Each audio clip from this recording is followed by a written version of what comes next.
या हित में नहीं होगा तो वो हेडलाइन बन जाती है। मैं समझता हूँ captain is a icon of the Sikh community.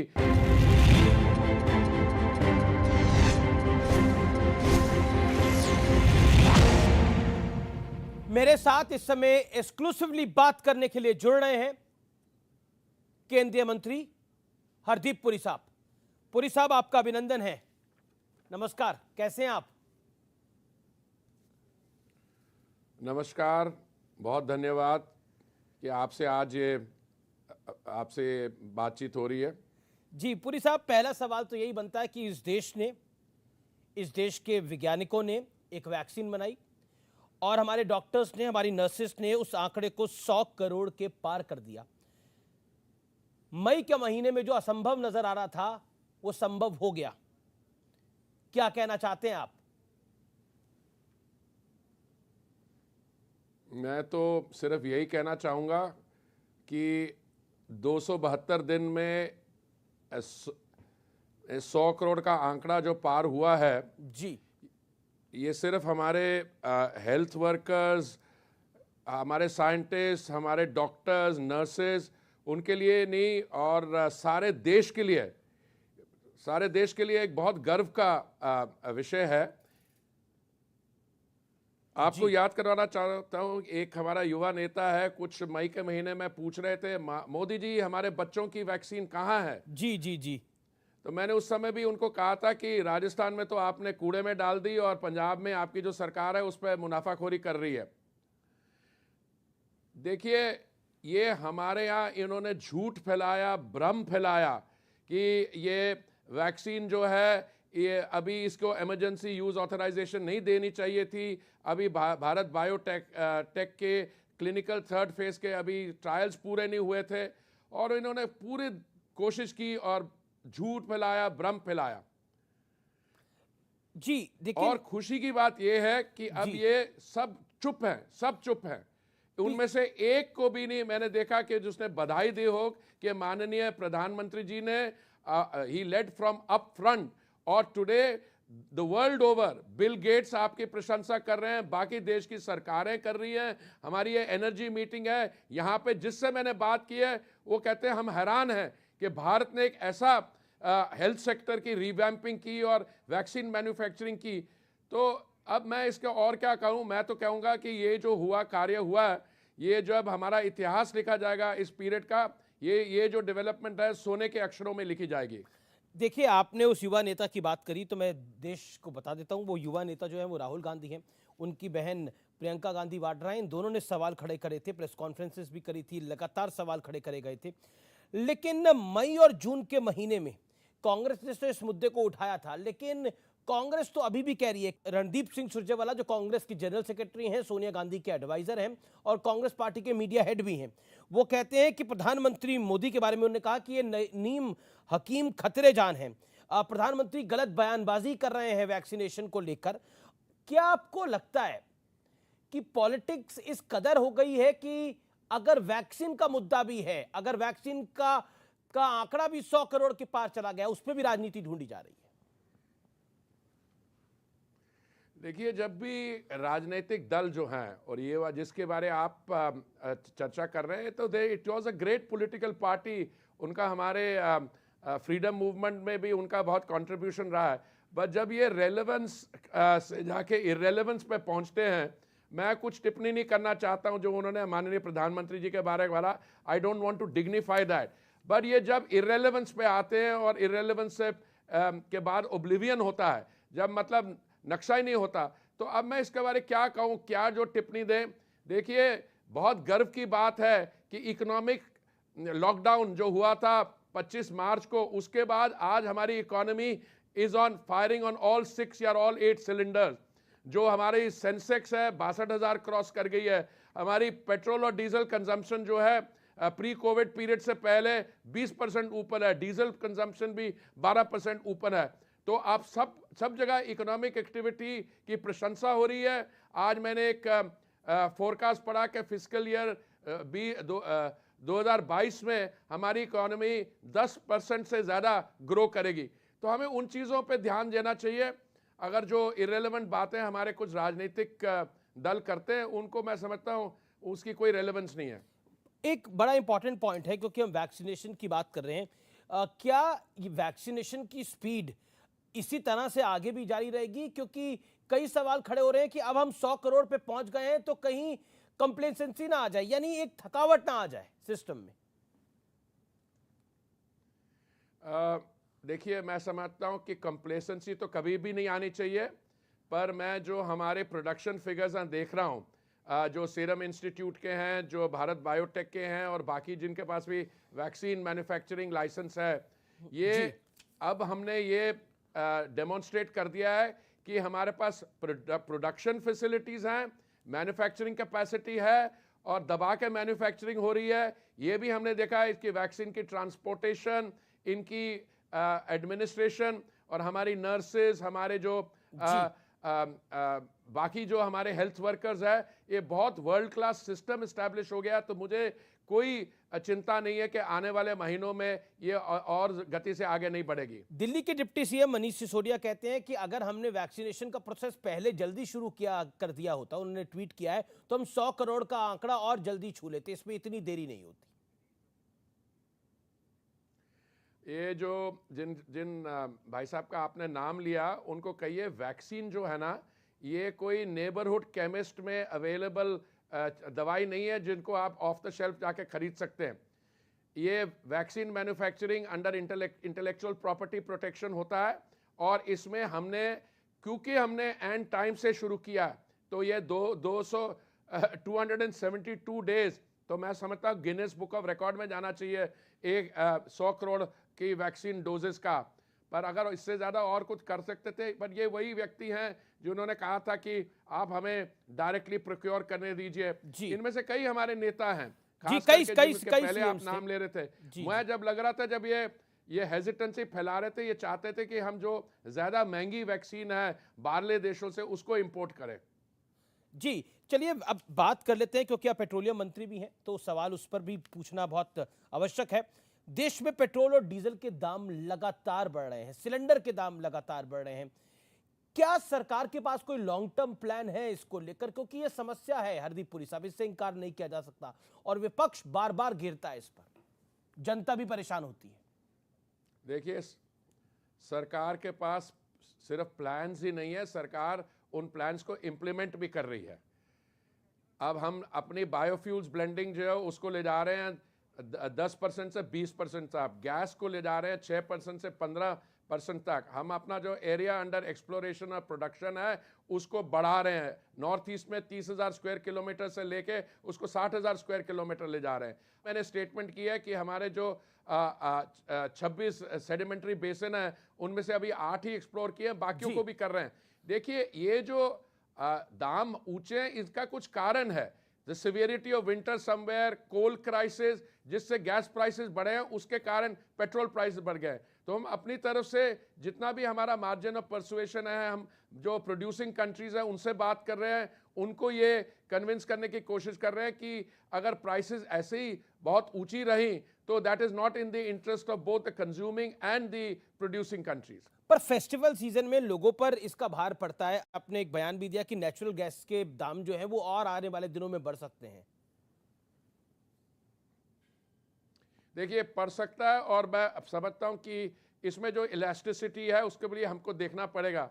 अभी क्या हो रहा है, अभी तो पेट्रोल की कंजम्पशन बढ़ती जा रही है, प्राइस जो है हम यही प्रार्थना करते हैं कि थोड़ी सी जो हम लोग, हमारे जो प्रयत्न है उससे प्राइस थोड़ी स्टेबलाइज हो जाए। बट ये शॉर्ट टर्म प्रॉब्लम है। मीडियम लॉन्ग टर्म में तो आप बिल्कुल चिंता ना करें, ये प्राइसेस नीचे आएंगी और there will be enough energy available in the market. क्योंकि उत्तर प्रदेश में चुनाव आ रहे हैं, तो प्रियंका गांधी वाड्रा लगातार उत्तर प्रदेश जा रही है, और राहुल गांधी भी काफी सारे आरोप लगा रहे हैं। वो कह रहे हैं दलितों पर अत्याचार हो रहे हैं, और योगी आदित्यनाथ की सरकार, भारतीय जनता पार्टी की सरकार, जो नरेंद्र मोदी के विजन के साथ चलती है, वो सो रही है लगातार। देखिए, कौन सो रहा है और कौन मेहनत कर रहा है उसके बारे में क्या बोलूं, पर आपको दो चीजें बताना चाहूंगा। दलित व अत्याचार कहीं भी हो, वन अत्याचार इज वन अत्याचार टू मेनी। तो इनको बोलिए सेलेक्टिव नहीं हुए। अभी दिल्ली के बॉर्डर पे भी कुछ अत्याचार हुआ है, ऐसा उस पर मैंने कोई इनकी स्टेटमेंट नहीं देखी।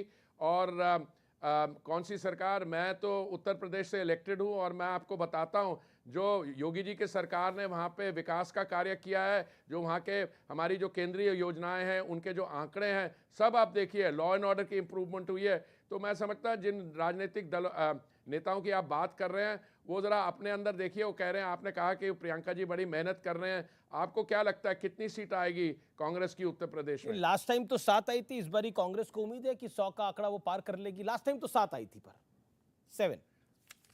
अच्छा, इस बार 100 का आंकड़ा पास करेगी। मैं वो तो कांग्रेस को वो उम्मीद क्या है, कहते अब हैं, देखिए मैं बाकी तो बेट्स नहीं अभी लेता, तक के वेजर नहीं हो, पर कभी आप मेरे को मिल लेना तो ओपिनियन पर, लेकिन ओपिनियन पोल में अभी उनकी मैं ज्यादा आपको सीटें दिख नहीं अपना रही जो है। असेसमेंट है मैं लिख के दे देता हूं। जी, चलिए मैं आपकी असेसमेंट ले लूंगा, लेकिन आपने बोला आप उत्तर प्रदेश से राज्यसभा के सांसद हैं, तो कहीं ये बढ़ती पेट्रोल की कीमतें उत्तर प्रदेश के चुनाव में भारी ना पड़ जाए? पुरी साहब, ध्यान रखना होगा आपको। नहीं, आप बिल्कुल निश्चिंत नहीं है। सरकार की तरफ से जो भी कदम हो गए हम उठाएंगे, जी। पर आपको ये देखिए कि जो भी हम कदम उठाएंगे उसको हम नॉर्मली प्रेस के द्वारा पहले शेयर नहीं करते हैं। जी, चलिए क्योंकि उत्तर प्रदेश के बाद बात पंजाब की करनी बड़ी जरूरी है।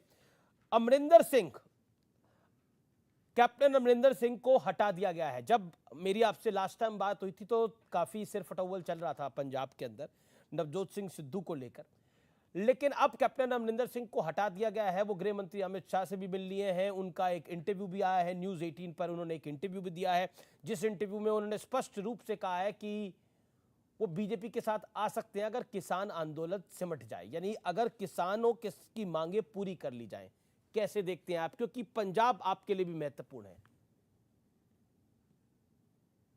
देखिए, पहले तो ऐसा है कि कांग्रेस पार्टी की जो इंटरनल इश्यूज हैं, जो उनके अंदर की समस्याएं हैं, उस पे मैं टिप्पणी नहीं देना चाहूँगा। जी। जब मेरी आपसे पिछली बार इस विषय पे बात हुई थी, तब भी मैंने यही कहा था। देखिए, कैप्टन साहब ने जब इस्तीफा दिया तो उन्होंने कहा कि ही फेल्ट ह्यूमिलिएटेड, ये शब्द उन्होंने इस्तेमाल किया कि कांग्रेस लेजिस्लेटिव पार्टी की 3 बार मीटिंग कन्वीन हो चुकी थी और तीनों बार कैप्टन साहब को ये जानकारी, ये सूचना ही नहीं भेजी उन्होंने।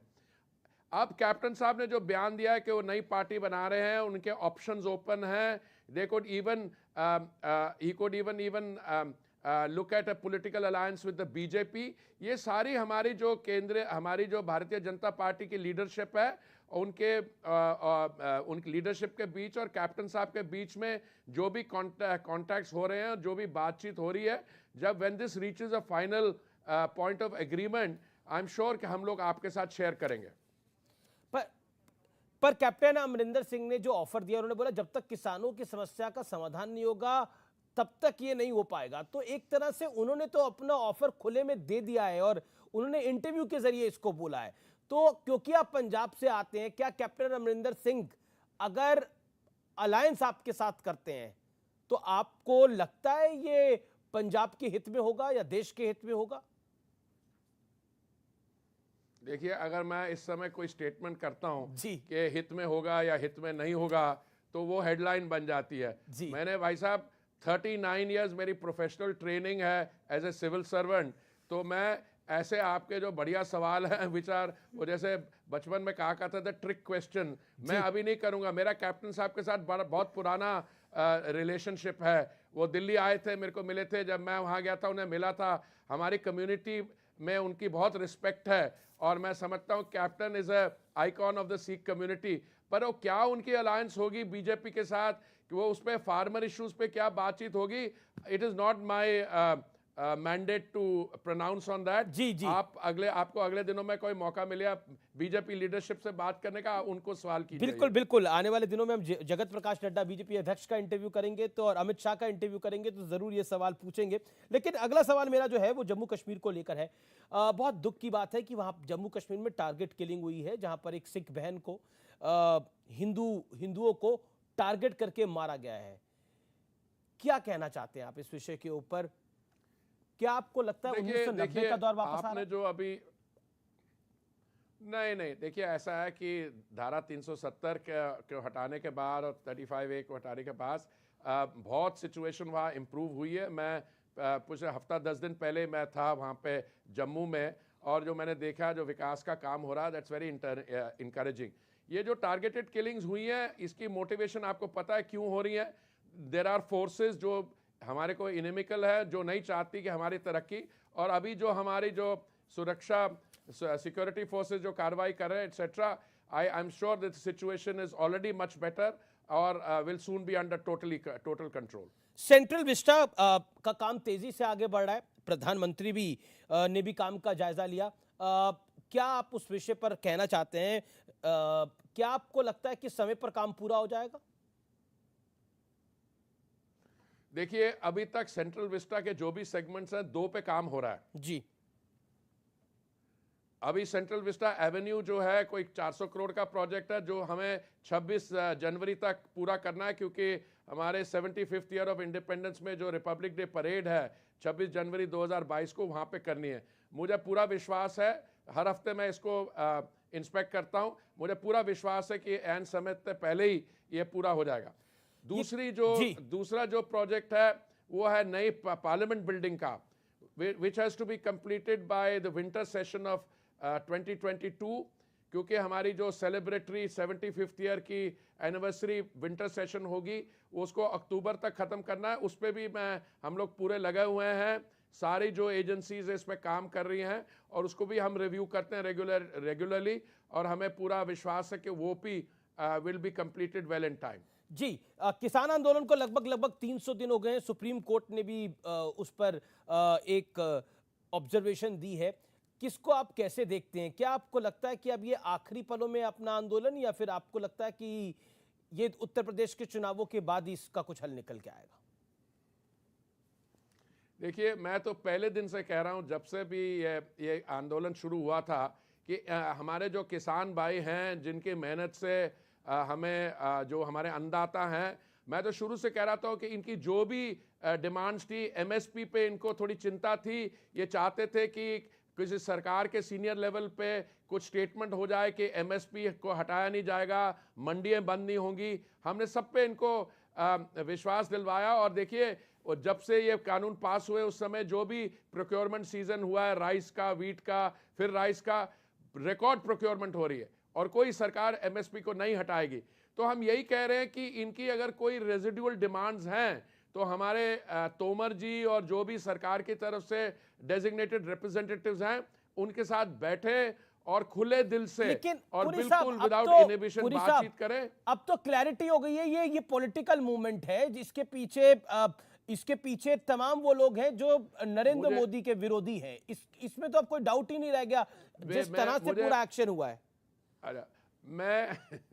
मुझे बड़ी खुशी है कि आप ये बात कर रहे हैं, क्योंकि जब मैं पहले करता था और मैं कहता था कि कोई जो मेहनत से किसान हमें अपना वो फसल उगाता है, वो कभी राजपथ पे आके अपना ट्रैक्टर नहीं जलाएगा और अपनी प्रोड्यूस को नहीं वेस्ट करेगा। तो उस समय मैंने कहा this was an act of hooliganism. तो हमारे एक फॉर्मर अलाय, उन्होंने कहा इन्होंने तो सारे किसान आंदोलन को हुलिगन कर दिया। मैंने कहा मैंने कहाँ बोला, मैंने तो बोला उनके बाद जो ऐसी हरकतें करते हैं। तो अभी मैं यही कहूँगा आपको कि आपकी बात कैरेक्टराइजेशन जो भी है उसमें बहुत दम है कि ये पॉलिटिकल मूवमेंट है, और इसके जो पॉलिटिकल ऑब्जेक्टिव्स हैं जो भी है, हम सबसे बात करके एक आगे निकलने का रास्ता हम बात करने को तैयार है। और जो भी इनकी चीज़ें, मैं तो समझता हूँ आपस में बैठ के ये चीज़ें हल हो सकती हैं। ठीक है पुरी साहब, आपने हमें समय दिया, खास तौर पर आज आप हमारे साथ जुड़े, हमारे नेटवर्क के साथ जुड़े। Thank you so much, it is always pleasure talking to you. Thank you so much Hardeep Puri ji. Thank you, I always enjoy talking to you. Thank you so much. Thank you sir. Bangladesh में हिंदुओं के साथ क्रूरता हो रही है, कश्मीर में हिंदुओं की टारगेट किलिंग हो रही है। इन सब चीजों को हम एक परिदृश्य से देख सकते हैं, आंक सकते हैं, लेकिन सावरकर, वीर सावरकर, विनायक दामोदर सावरकर ने भी बहुत कुछ कहा था अपने युग में। एक सावरकर का युग भी था, एक ये युग भी है। क्या कहना चाहते हैं?